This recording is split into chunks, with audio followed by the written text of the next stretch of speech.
ভুবন, আমার সোনা ভুবন, আজ আবার সেরকম মেঘ করেছে। যা দেখলে তুই বলতিস, বাবা দেখো আকাশের গায়ে হাতি, বলেই হেসে উঠতিস হাততালি দিয়ে।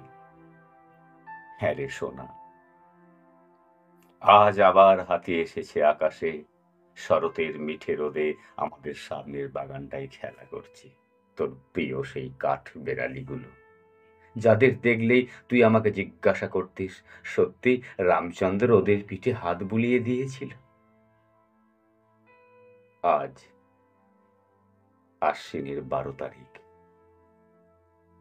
পাশের বাড়ির শিউলি গাছ থেকে পুজোর গন্ধ আসছে। পাড়ার মাঠটায় প্যান্ডেলের বাঁশ বাঁধার শব্দ আসছে ঠুকঠাক। ভুবন, এই প্রথম এ বাড়িতে তোর জন্মদিন হচ্ছে। হাসি হুল্লোড় আনন্দ সবকিছু বাদ দিয়ে শুধু ফুল, চন্দন আর চোখের জলে। দোতলায় বড় বারান্দার শেষে একটা টেবিলে চাদর পেতে খুব সুন্দর করে রাখা আছে তোর বাঁধানো ছবি। তাতে মোটা একটা রজনীগন্ধার মালা, ছবির ভুবনের কপালে চন্দনের ফোঁটা। তোর মনে আছে ভুবন, জন্মদিনে তোর মা কপালে চন্দনের ফোঁটা এঁকে দিত, আর তুই কেমন চুপটি করে অপলক দৃষ্টিতে চেয়ে থাকতিস? তুই তুই ভুলে গেছিস ভুবন? আমি ভুলিনি, ভুলতে পারিনি। ঝলমলে আলোর রঙবাহারি এক রোশনায় তুই আমাদের ছুঁড়ে ফেলে দিয়ে গেছিস ভীষণ গভীর ভয়ঙ্কর এক অন্ধকারে। তোর জন্মদিনে আমরা টেপ রেকর্ডার বাজিয়ে দিতাম, দেওয়ালে দেওয়ালে ঝুলিয়ে দিতাম কাগজের রঙিন নকশা করা লণ্ঠন, বেলুন। আমরা সবাই নিমন্ত্রণ করতাম। রান্না হতো নানা খাবার দাবার, কত কচি কাচার ভিড়, তোর স্কুলের বন্ধুরা, তাদের বাবা মায়ের ভিড়। ভুবন, এই প্রথম তোর জন্মদিন হচ্ছে। এ বাড়িতে বাজছে না গান, ঝুলছে না খুশির বেলুন, কাগজের লণ্ঠন, হাওয়ায় উঠছে না সুগন্ধ, শোনা যাচ্ছে না অনেক কণ্ঠের কলকাকলি। সব চুপচাপ, বড় নিস্তব্ধ। শুধু দোতলার টেবিলে বসে তোর মা অপলক দৃষ্টিতে চেয়ে আছে, উদ্ভ্রান্ত চোখে শব্দহীন অশ্রু ধারাপাত। তুই পরীক্ষায় প্রথম হতে পারিসনি, তাই আমরা আমরা রেগে গিয়েছিলাম। তুই ফার্স্ট হতে পারিসনি, সমাজের আত্মীয়দের কাছে আমাদের আমাদের মাথা বড় হেঁটে, তোর সহপাঠীদের গার্জেনদের সামনে আমাদের প্রেস্টিজে বড় নির্মম আঘাত লেগেছিল রে।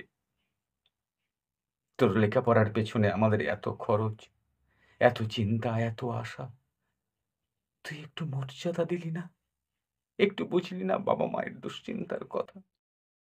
মনে হতে হতে আমি প্রচন্ড রেগে গিয়েছিলাম। সেই অন্ধ রাগে আমি তোকে যা নয় তাই বলেছিলাম। বলেছিলাম তুই একটা স্কাউন্ডেল, তুই একটা বাজে ছেলে। অফিস ফেরত ঘর মাত্র দেহে গম্ভীর মুখে তোকে দোতলায় ডেকে এনে সকলের সামনে সজোর এক চর কষিয়েছিলাম তোর গানে। ভুবন, সেই আঘাত তুই এত বড় করে ফিরিয়ে দিবি দুঃস্বপ্নেও ভাবিনি রে। হ্যাঁ রে সোনা, আমরা অন্ধ হয়ে গিয়েছিলাম। সময়ের ইঁদুর দৌড়ে দৌড়াতে দৌড়াতে আমরা ভুলে গিয়েছিলাম তুই ভুবন আমাদেরই সন্তান, আমাদেরই রক্তে গড়া একটা জ্যান্ত মানুষ, একটা মুক্ত প্রাণ।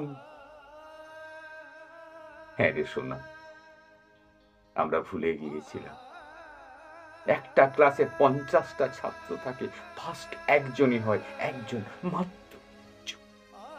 যারা ফার্স্ট হয় না তারাও বাবা মার সন্তান। সেই সব ছেলেদেরও হাসি আছে, আনন্দ আছে, স্বপ্ন আছে। ভুবন, বাথরুমের আলমারিতে রাখা কীটনাশক গলায় ঢালার সময় একবারও আমাদের মনে পড়লো না সোনা, একবারও মনে পড়লো না কত কষ্ট করে চাকরির পর টিউশনির বোঝা হয়ে উপারে দুটো পয়সা এনে তোর জন্য আমরা কত কষ্ট করেছি। সেই বাবার মুখটা একবারও ভেসে উঠল না ভুবন। ভুবন, আমরা চেয়েছিলাম তুই ফার্স্ট হবি। কেন চেয়েছিলাম জানি না, সবাই চাই, আমরাও চেয়েছিলাম। ভুবন, আশাভঙ্গের চূড়ান্ত বেদনায়, সাময়িক উন্মাদনায় আমরা তোকে আঘাত করেছিলাম। সেই আঘাত এত নির্মম ভাবে সহস্র গুণে তুই ফিরিয়ে দিবি আমরা ভাবতে পারিনি। আজ আশ্বিনের 12 তারিখ, তোর জন্মদিন ভুবন। আমি দোতলায় উঠিনি এখনো, আমি উঠতে পারবো না ভুবন। দোতলার শেষ ঘরটার জানালার পাশে টেবিলে বসে তুই লেখাপড়া করতিস। ওই ঘরের দেওয়ালে রেখে এখনো সাজানো তোর বই, খাতা, পেন, দরজায় আঁটা এক সফল খেলোয়াড়ের হাস্যোজ্জ্বল মুখ। আর নাই তোর প্যান্ট, শার্ট, বেল্ট, গেঞ্জি। ওই ঘরে আমি যেতে পারিনি ভুবন। ভুবন, আমার ভুবন, তীব্র বিষাক্ত কীটনাশক যখন তোর গলা দিয়ে নামছিল, জ্বালিয়ে পুড়িয়ে তোকে ছারখার করতে করতে, তার চেয়েও বেশি যন্ত্রণা আমার নয় রে সোনা। তোর জন্মদিনে এই দেখ না, তোর বাবা এখনো বেঁচে আছে। মা কাঁদছে উপরে বসে। আকাশে শারদ আলো, নীল চাঁদোয়ার গায়ে সাদা মেঘ ওপরে বারান্দায় দাঁড়ালেই আমার কানে ভেসে উঠবে, বাবা ওই দেখো হাতি, বাবা ওই দেখো হাতি। ভুবন, আকাশে আমি চোখ তুলে আর তাকাতে পারছি না। সমস্ত আকাশ আমার ভুবন হয়ে নিঃশব্দ চেয়ে আছে আমারই দিক, অব্যক্ত করুণ অভিমানের চোখে। ভুবন, ভুবন।